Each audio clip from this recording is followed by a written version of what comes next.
Jose, thank you very much, and it's good to maintain that long friendship. I remember when you were walking the halls of Sacramento, and I was as well as a young state assembly member, and we did some good things together, and it's great to see how you've continued to keep the community in mind. To each of you who have come, especially because some of you, in fact, most of you are in this sector, thank you. Because there was a time when I was here in the state assembly back in the early 90s, you probably couldn't assemble a group like this. You know, it's a fascinating world we live in California today. In fact, Hispanics in energy, even getting to say that Latinos are in energy, to me, in many ways, is like talking about the kid and the toy store. You know, how you always want to be in that toy store, right? And I remember the days when, being that kid, we weren't even in the toy store because we couldn't go in. There was no reason to go in. We didn't have the money to buy the toys, so we just got to window shop. And man, you could only dream of the things that you could get. It's amazing. Today, we're in the toy store. And this is the fascinating part about it. We can shop for pretty much anything we want because we have people who now do the shopping for us, who are the speaker, the pro tem, the largest legislative caucus in the state legislature, perhaps the next governor. And what we get to do is now not just hope, but we get to shop. Now, here's the different thing about that. We're no longer kids. Now we get to shop as adults. And that's what makes it so very important, because unlike kids, our shopping has consequences. When the Speaker of the State Assembly or the pro tem of the Senate, when the majority of the legislature or the next governor shop for energy, there will be reverberations throughout the state, throughout the country, and I dare say throughout the world. And so I hope you recognize the value of being, this isn't a toy store, but the value of being in this session today, that we are in a place where a generation ago, we could only window shop. And I think that's the importance of this moment, because I think as policy leaders, as we shop, as we navigate what we're going to do for our state, for our country, we better not shop by impulse.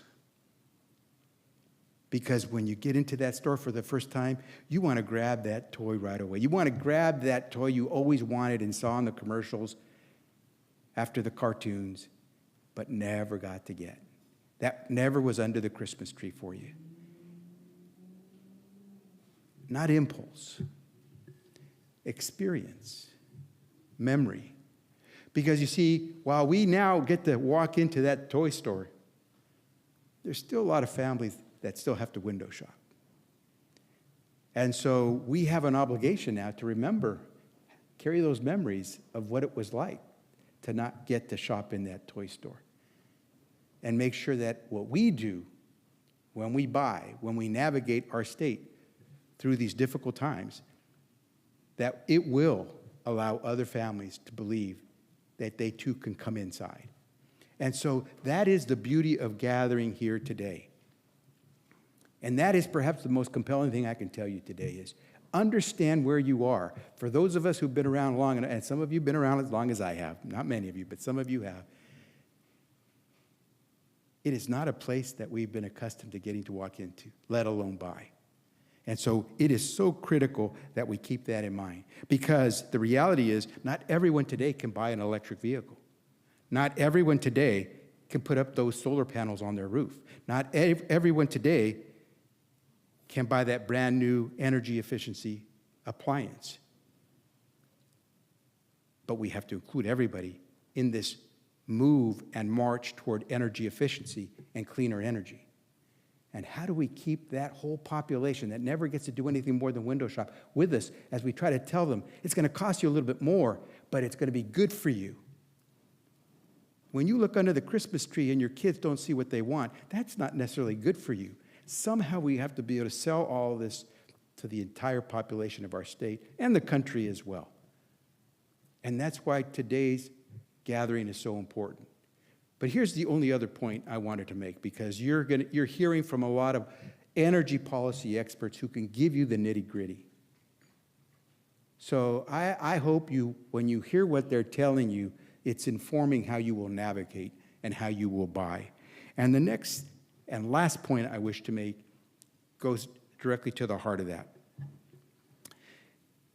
I don't need to tell you this, but just in case you were not aware, because you live in the bubble called California, we pay over $1 more per gallon for our gasoline at the pump than does the rest of the nation, on average. On average. In some places, $2 more per gallon. Right? You know this. How many of you, if I asked you, where is the cheapest gasoline station nearest your home? How many of you could actually tell me where it is? Yeah, okay. And then, actually, and how many of you actually drive the extra distance to get to the Costco to get the cheapest gasoline around? We're price sensitive. You may make six-figure salaries, but you are price sensitive so much that you know where that cheapest gasoline station is, or you're willing to go a little extra to get to Costco and wait in line. I will tell you, I do that. And because my mom trained me on this, I still pull those digital coupons for the grocery store. You know what? We are price sensitive for pennies. We pay, in our households in California, about $12 billion more than the average American for electricity. Our businesses in California, they pay about $18 billion more than the average business in the country for their electricity. Every year, we're paying about $30 billion more as Californians for our electricity.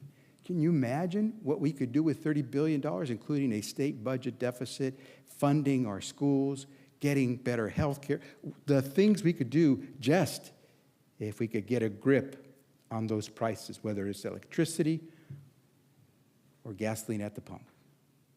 And so you're gathered here, you're in the toy store. Never let a crisis go to waste. Because you see right now, Californians are drowning from unaffordability. And they are yearning for someone to pull them out. And they're looking for those leaders who won't act on impulse, but who understand from experience, have that memory to take us to a better place. We're in. And we got people who actually can get this done. And so this is our time to start looking at all those options. Every option should be on the table when it comes to energy. Whether it is rethinking how we treat our refineries or how we treat our gas plants that we thought we would be able to put into mothball a lot sooner. Everything should be on the table, but the goal should be central. We want every Californian, not just those who live on the coast, not just those who live in Beverly Hills, to not have to breathe in the smog that comes from living right underneath a freeway all of your life. And so we have to figure out how to do this with every option on the table. And that's our goal. That's our mission. Because you see, it gets tiring.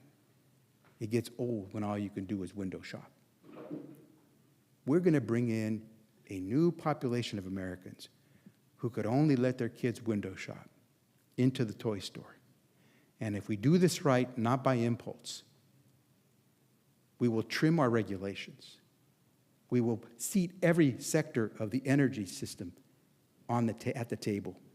We will come up with policies that may not move as fast as some had hoped, but won't go backwards.